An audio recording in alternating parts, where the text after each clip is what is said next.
কিছু মনে করো না শ্যামা, একটা কথা বলি।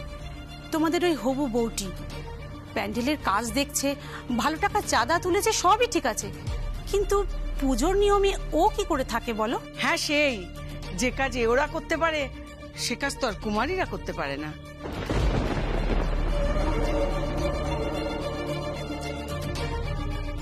এক মিনিট কাকিমা, এক মিনিট। ছোট কাকিমা বলছি, এ নিয়ে তো আগেই কথা হয়ে গেছিল। টোটো, তুমি দাঁড়াও না। কাকিমা, আপনি প্লিজ কিছু মনে করবেন না, কিন্তু এটা নিয়ে তো আমাদের আগেও কথা হয়েছিল। সিঞ্জিনীকে আমরা আমাদের বাড়ির সদস্যই মনে করি। তোমরা যা মনে করছো সেটাই তো সব কথা নয়।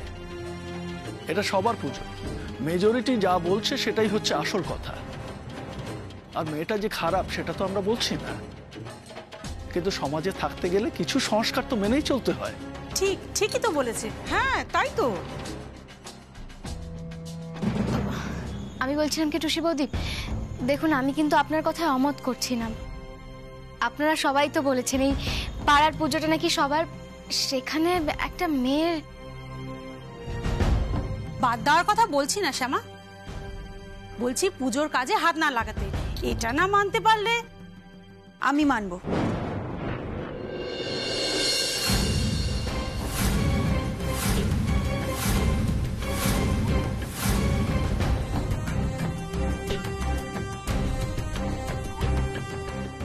আমি বুঝতে পারছি এখানে অনেকের অসুবিধা হবে, কিন্তু মনি তুমি না মনি, এটা আনন্দের উৎসব, আর একজনের জন্য সেটা নষ্ট হতে দেওয়া যায় না। আমি আসবো তো, কিন্তু ঘুরতে, পুজোর কোনো কাজে হাত দেবো না।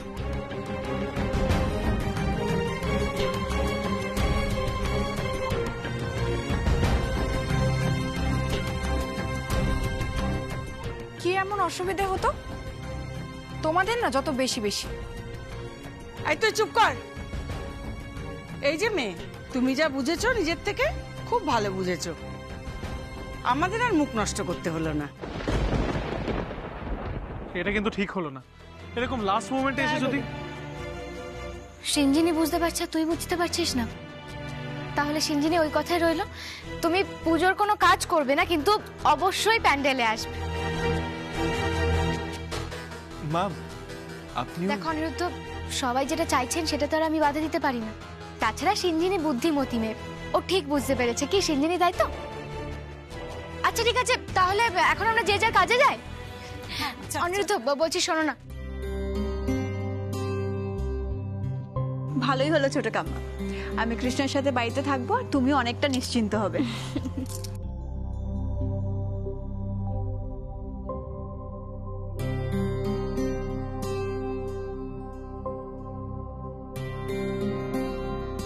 এইটাই তো চাইছিলাম, তোমরা থাকবে এখানে আর আমি বুড়ি ঠাম্মির সাথে বাড়িতে। কাজটা তো এর মধ্যেই করবো ঠিক করেছি। পুজোর মধ্যে ভালো মন্দ খাবো দাবো আর সুযোগ বুঝে সইটা করিয়ে নেব।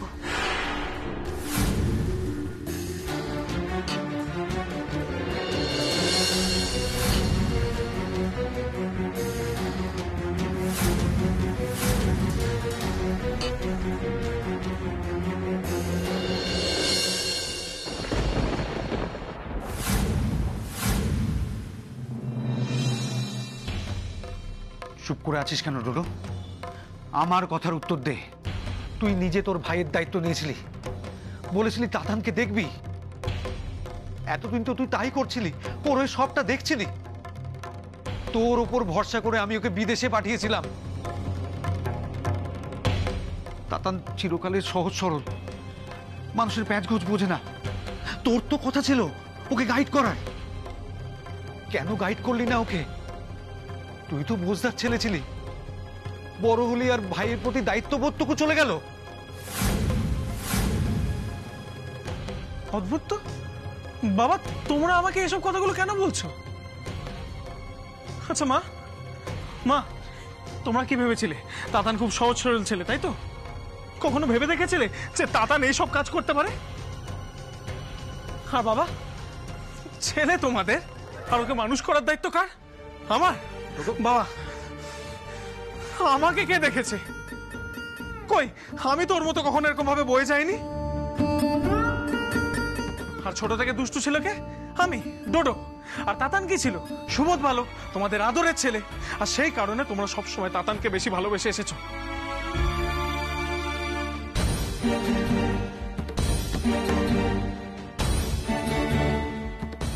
এটা কি বলছিস তুই ডোডো?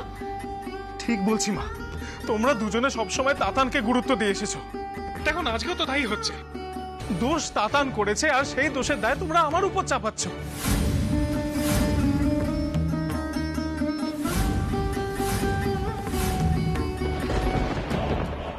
এসব কি বলছিস তুই?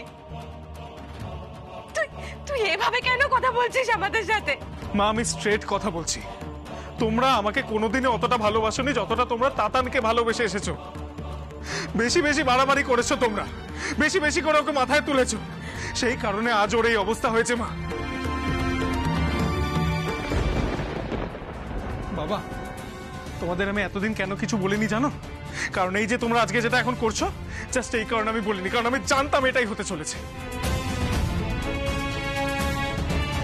কতবার চেষ্টা করেছি যাতে ও একটু শুধরে যায়। যতবার আমার ভাইয়ের সঙ্গে দেখা হয়েছে আমি ততবার ওকে বুঝিয়েছি যে ভাই, এসব আজে বাজে কাজগুলো করিস না, করিস না। আর তাতান আমাকে ততবার কি বলেছে জানো? হ্যাঁ, ও আমাকে বলতো যে তুই তোর নিজের রাস্তাটা দেখে নে আর আমাকে আমারটা দেখে নিতে দে। ওর নাকি অনেক অনেক অনেক টাকার দরকার।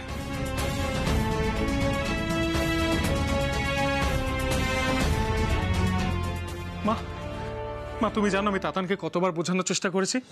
এই যে আমাদের এত বড় একটা কোম্পানি রয়েছে, চল আমরা দেশে ফিরে যাই, গিয়ে আমরা বাবার সঙ্গে ছোটকার সঙ্গে বিজনেস জয়েন করি। এই যে আমরা এত পড়াশোনা করলাম, চল আমরা সেগুলো বিজনেসে কাজে লাগাই। কিন্তু না, শুনলো না। ও আমার একটা কথাও শুনলো না। ওর হচ্ছে যত 2 নম্বরই ভাবে শর্টকাটে টাকা রোজগার করার ধান্দা। আর সেগুলো দিয়েও কি করবে? নেশা করবে, জুয়া খেলবে, এদিক ওদিক টাকা নষ্ট করবে। পারিনি মা, পারিনি আমি তোমাদের এসব কথাগুলো বলতে। কেন জানো তো? কারণ আমার লজ্জা করে। আমার লজ্জা করে এটা ভেবেই যে আমার ভাই চৌধুরী বাড়ির কলঙ্ক, এটা ভেবে জাস্ট আমার লজ্জা করে। মা, লজ্জা করে। শুনলে পাপিয়া, তুমি শুনলে? আমার ছেলে নাকি নেশা করে, জুয়া খেলে, লোকে টাকা মারে। আর সেই কথা আমার আরেক ছেলের মুখ থেকে শুনতে হলো। আমার তো মরে যেতে ইচ্ছে করছে পাপিয়া।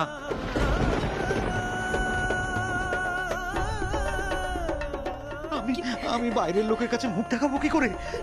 হ্যাঁ, আমি তো কখনো জুয়া খেলিনি, লোকের টাকা মারিনি, নেশা করিনি। আমার ছেলে এরকম হলো, আমি বাইরের লোকের কাছে মুখ দেখাবো কি করে? আমার মরে যেতে ইচ্ছা করছে গো।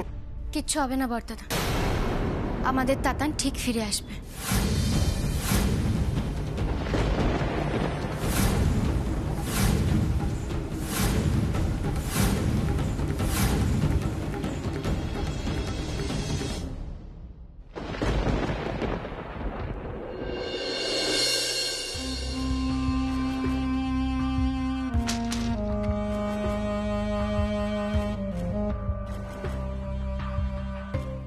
হ্যালো, হ্যাঁ কাজ কিন্তু হয়ে গেছে। মানুষের কালচার নিয়ে এমন খোঁচা দিয়েছি, আমাকে নিয়ে এমন ঝামেলা লাগলো যে আর পূজা মণ্ডপে যেতে হবে না। না না না না, পুজোর আর কোনো ডিউটি নেই। ওরা আমাকে নিয়ে কি ভাবলো জানো তো? যে আমায় আলাদা করে জব্দ করেছে। আসলে নিজেরা বুঝতে পারছে না যে ওরা নিজেদের কি ক্ষতি করলো। হ্যাঁ হ্যাঁ একদম, আমি তো কোথাও বেরোবই না। আর সুজাতা চৌধুরী সে তো পতিব্রতা নারী, উনি অলরেডি ডিক্লেয়ার করে দিয়েছেন বসন্ত চৌধুরী নেই, উনিও পুজো মণ্ডপে আর যাবেন না। আচ্ছা শোনো শোনো, অষ্টমীর সকালবেলা কিন্তু বাড়ির সকলে একসঙ্গে অঞ্জলি দিতে যায়, বুঝতে পারছো তো? ঠাম্মি তো অঞ্জলি দিতে যাবে না, আর আমি তো পুজো মণ্ডপে যাচ্ছি না। বাড়ির দারোয়ান, কাজের লোক সবাই কিন্তু পুজো মণ্ডপেই যাবে। সো অষ্টমীর সকালবেলা শুধুমাত্র বাড়িতে থাকবো আমি আর আমাদের সবার আদরের ঠাম্মি। আচ্ছা শোনো, আমি দরজা খোলা রাখবো, তোমরা কিন্তু ঢুকে পড়ো। বুড়ি যদি ভালোই ভালোই মেনে নেয় তাহলে তো খুবই ভালো, আদারওয়াইজ যদি সোজা আঙুলে ঘি না ওঠে তাহলে কিন্তু আঙুল বেঁকাতেই হবে।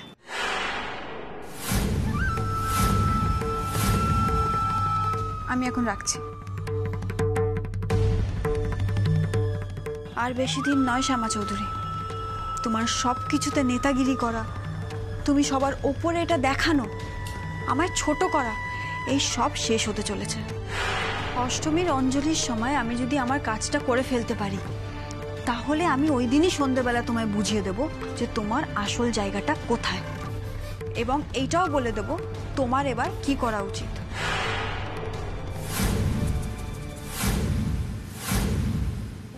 তুমি কি করে বলছো শ্যামা? তুমি তো সব শুনেছো, তারপরেও কি করে বলছো যে তাতান ফিরে আসবে? কিন্তু ছোট কাম্মা বলছে তুমি এত কনফিডেন্টলি এটা বলছো কি করে? মানে তাতানকে তো খুঁজে পাওয়া যাচ্ছে না, ও তো পলাতক আসামি, পুলিশ তো খুঁজছে ওকে। আমি কথাগুলো শুনেছি ডোডো। পর্দাদা আমি ইন্ডিয়ান এমবেসিতে কথা বলেছি, ওনারা ওখানকার পুলিশের সাথে যোগাযোগ করছে। তবে এটা ঠিক যে তাতানের নামে অনেকগুলো কেস আছে।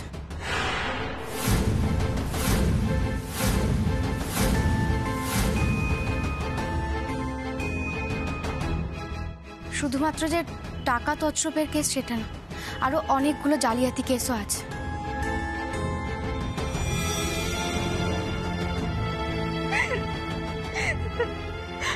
আমাদের তাতানের নামে কেস? আমি তো ভাবতেই পারছি না, আমি তো বিশ্বাসই করতে পারছি না। পর্দাতে বিশ্বাস না হলেও বিশ্বাস করতে হবে আমাদের। কি বলছো বলো তো ছোট কাম্মা? আচ্ছা এভাবে ভুলিয়ে কি লাভ আছে? দেখ ডোডো, আমি ভোলাচ্ছি না। আমি খুব ভালো করে বুঝতে পারছি ও কতটা বিপদের মধ্যে আছে। ও যদি এদেশে পালিয়েও আসে, যেহেতু ও ওদেশে অপরাধ করেছে, সেহেতু ওখানকার আইন চাইবে তাতানকে ওখানে নিয়ে গিয়ে বিচার করতে। ওদের মোস্ট ওয়ান্টেড লিস্টে নাম আছে তাতানের।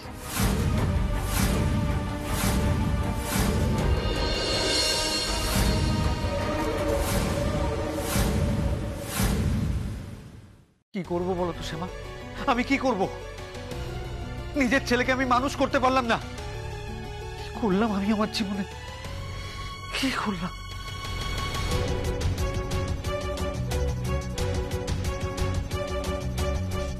পর্দাদা, সবাই নিজের ক্ষমতা অনুযায়ী কিছু না কিছু ঠিক করে।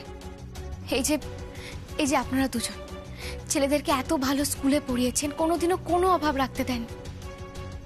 ওদের ভবিষ্যৎ উজ্জ্বল হবে বলে ওদেরকে নিজেদের চোখের আড়ালে রেখেছেন, এত স্বাধীনতা দিয়েছেন, নিজেদের মতো থাকতে দিয়েছেন। এটা কি কিচ্ছু করা না?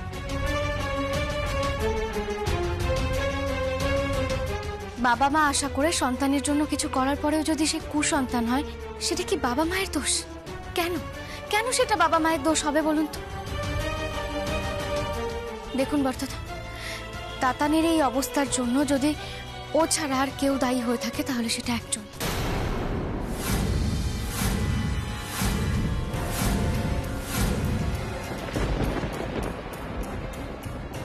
কে ছোট কাম্মা? তুই ডোডো, তুই।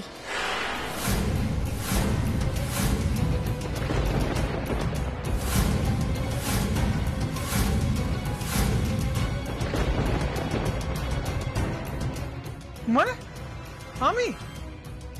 ছোট কাম্মা দেখো, তুমি কিন্তু আমাকে এটা বলতে পারো না প্লিজ। আরে আমার কিসের দায়? তোমরা কিন্তু একটা জিনিস ভুলে যাচ্ছ যে আমরা যেখানে বড় হয়েছি সেখানে কিন্তু কেউ কারোর প্রাইভেট লাইফে ইন্টারফেয়ার করে না, কারণ ওই কালচারে কেউই ইন্টারফারেন্স পছন্দ করে না। দেখো তোমরা ওইসব দেশে থাকোনি তো, তাই তোমরা এরকম বলছো।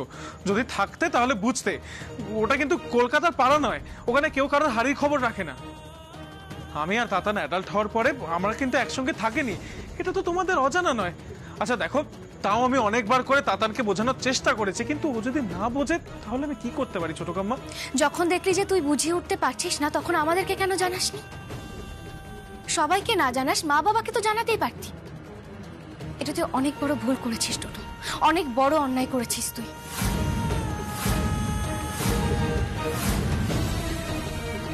তুই যখন দেখলি একবার বোঝানোর পরে ও দ্বিতীয়বার অপরাধটা করেছে, তোর তো তখনই জানানো উচিত ছিল ডোডো। তাতানকে যদি তখনই নিয়ে চলে আসতে পারতাম এদেশে, তাহলে আজকে আমাদের এই দিনটা দেখতে হতো না। দেখো ছোট কাম্মা, আমি তোমাদের কষ্ট দিতে চাইনি। ইনফ্যাক্ট আমি তাতানকেও তো অনেকবার বোঝানোর চেষ্টা করেছি, আমি তোকে প্রোটেক্ট করতে চেয়েছিলাম। ভুল করেছিস টোটো, অনেক বড় ভুল করেছিস। যাকে এখন এসব নিয়ে কথা বাড়িয়ে লাভ নেই। এখন যেটা দরকার সেটা হলো তাতানের খোঁজ করা। শ্যামা, শ্যামা এসব কি হচ্ছে বলো তো শ্যামা? আমার তাতান কি আর এদেশে কোনোদিন ফিরতে পারবে? বলো না, পারবে ফিরতে? এই বাড়ির কি অবস্থা বাবা? পুজোর মধ্যে দুটো ছেলে বাড়িতে নেই। এক ছেলেকে পুলিশ নিয়ে গেছে আর এক ছেলেকে পুলিশ খুঁজছে। কেন এরকম হচ্ছে শ্যামা? বলো না, কেন এরকম হচ্ছে? কেন এসব কথাই তুমি বিশ্বাস করছো? তোমার মনে হয় যে আমাদের তাতান এরকম করতে পারে? দেখো, আমিও তো শুনেছি, কিন্তু আমি কিন্তু কারোর কথা বিশ্বাস করি না। আমি তো তাতানকে চিনি, আমি ওকে খুব ভালো করে চিনি। ও কোনোদিনও এরকম করতে পারে না, আমি বিশ্বাস করি না। ও যদি কেন জানি না মনে হচ্ছে আমাদের তাতান হয়তো ষড়যন্ত্রের শিকার হয়েছে।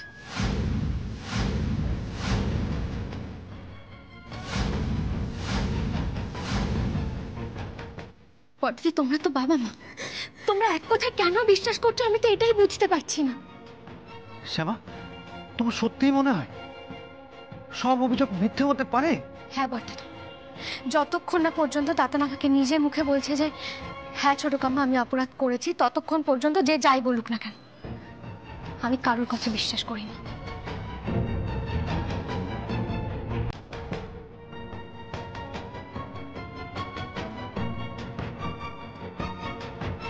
মা, আমাদের থানায় যাওয়া দরকার।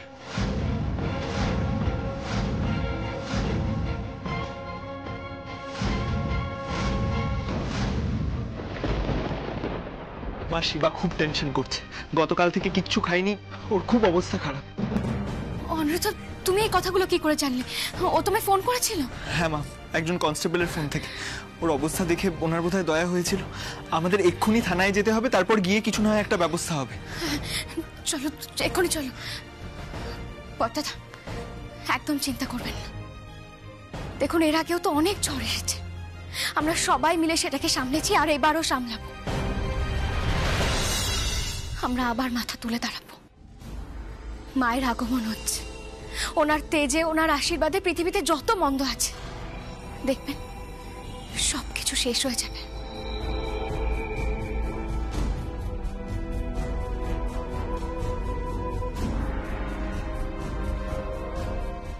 বাবা চলো, আর দেরি করো না।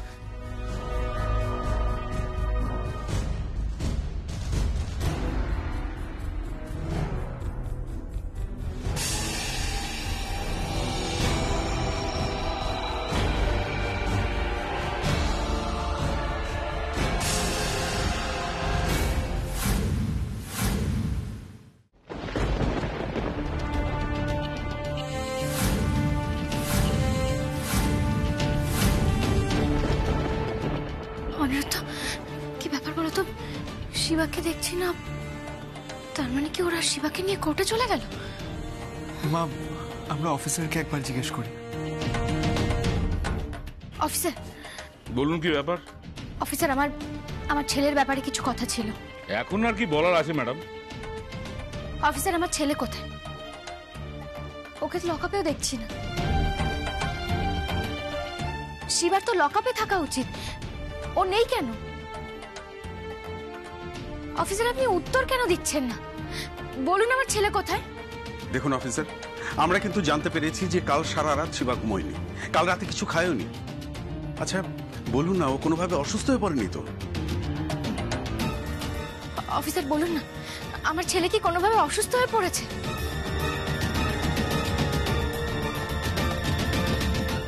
অফিসার দয়া করে চুপ করে থাকবেন না, বলুন না আমার ছেলে কোথায়?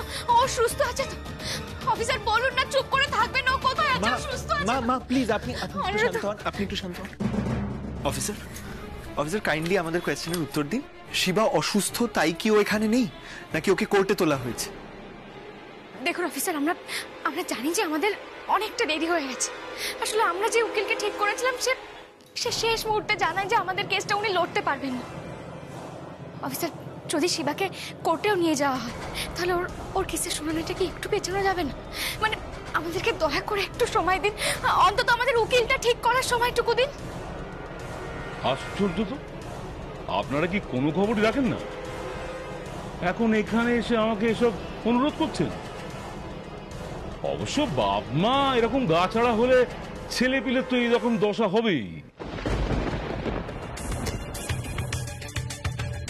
এত বড় নামজাদা পরিবার, সেখানে কখন কে কোথায় কি করছে আরেকজন তো সেটা জানেই না। মানে কি বলতে চাইছেন আপনি? আর আপনি একটা প্রশ্নের সোজা করে কেন উত্তর দিচ্ছেন না? তখন থেকে কেন পেঁচিয়ে কথা বলছেন? ভাই, এটা থানা, এখানে গলা উঁচু করে কথা বলবেন না। তার মানে অনিরুদ্ধ, মাথা ঠান্ডা রাখো। মাথা গরম করো না অনিরুদ্ধ, এরা সোজাভাবে কোনো কথার উত্তর দেবে না। আমরা বরং কোর্টে যাই, কোর্টে গিয়ে কোনো উকিলের ব্যবস্থা করি, বুঝলে? ছেলে যখন আমার তখন দায়ও আমার। চলো বাবা। শুনুন, উঠে যাচ্ছেন যান, কিন্তু ওখানে গিয়ে যদি দেখেন ছেলের কেস ওঠেনি, ছেলেও নেই, তখন কি করবেন? কোথায় খুঁজবেন ছেলেকে?